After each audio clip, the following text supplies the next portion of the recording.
J'aimerais à présent qu'on évoque cette mesure prise par le délégué régional des transports pour le centre.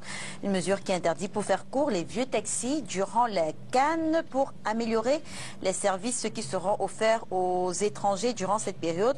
Donc je vais rapidement lire la mesure dans le cadre de la mise en œuvre de la directive du ministre des Transports relative à une conduite automobile responsable et en prélude aux grands événements sportifs que le Cameroun s'apprête à accueillir.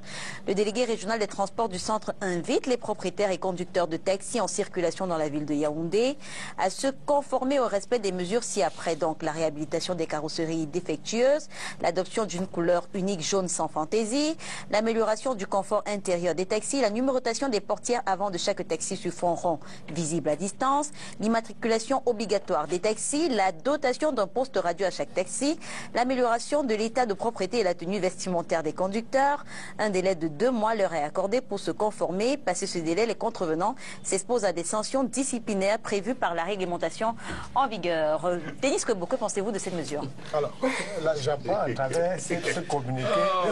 C'est signé le délégué régional des transports pour le centre, Josué R. Meyo Momena. Voilà. Je vous ai dit tout à l'heure que le régime est incompétent. Il est fou, il est devenu fou. Et il gouverne par communiqué.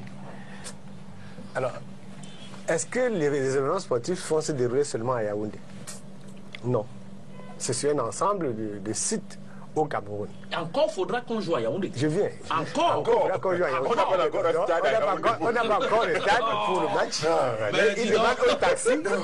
Il demande par décret. Pendant que lui et son ministre achètent les voitures à 600 millions, il demande aux enfants des pauvres qui conduisent des taxis ou qui ont des taxis de mettre de la peinture. Je crois que M. Biya, qui a beaucoup d'argent dans les caisses, peut acheter des pots de peinture pour les stations qui font ce travail-là. Vous n'allez pas... Le gouvernement du Cameroun a 0 moyen de transport. Donc si vous venez à Yaoundé, si ce sont les pauvres gens qui sont battus au marché de Mokolo pour acheter un taxi, vous allez marcher à pied.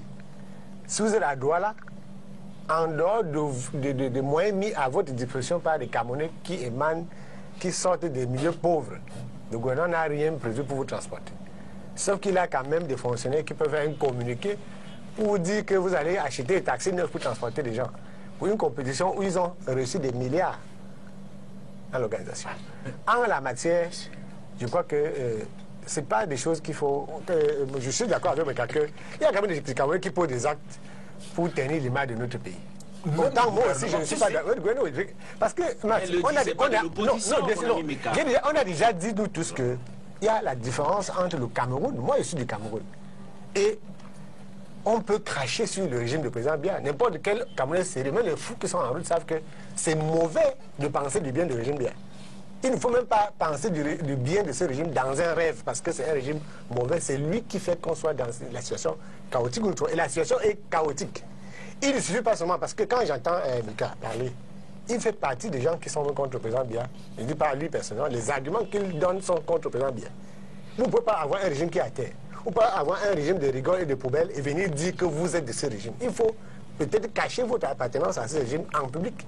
Quand vous dites que il y a des gens de l'opposition, mais les gens de l'opposition peuvent avoir l'excuse de ne pas gérer le pays. Regardez ce que j'ai. La ville de Douala, le budget de la ville de Douala, c'est une grande partie du budget de la Zambie où j'étais tout récemment. Qu'est-ce qu'on fait à Douala? Et c'est qu'une personne a fait quelques rigoles. En dehors des marchés fictifs. 65 milliards, il faut le dire. En dehors des marchés fictifs. Non consommés pour 35 milliards. Alors, est-ce que le dit, c'est être de l'opposition? Non, on fait communiquer.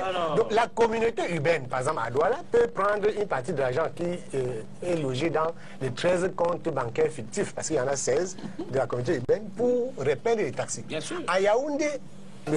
Ntimebouna, qui a, avec M. Inoni, fait une société de transport qu'on appelle ça ici, c'est le bus car, parce que c'est une opération nationale de vol au vu aussi de tout le monde. Avec ça, comme notre pays, bon, et peut-être c'est pour ça qu'il ne faut pas seulement parler de Biya, parce qu'il y a des gens 1000 fois, 1 million de fois plus dangereux que Biya dans son propre régime. Alors, avec cet argent, on aurait pu faire du transport public à Yaoundé. Donc, ce n'est pas faute d'argent, c'est parce que les gens sont dans le crime, ils sont dans les sectes, parce que s'ils n'étaient pas dans les sectes, ils pouvaient de temps en temps penser quand même à nous.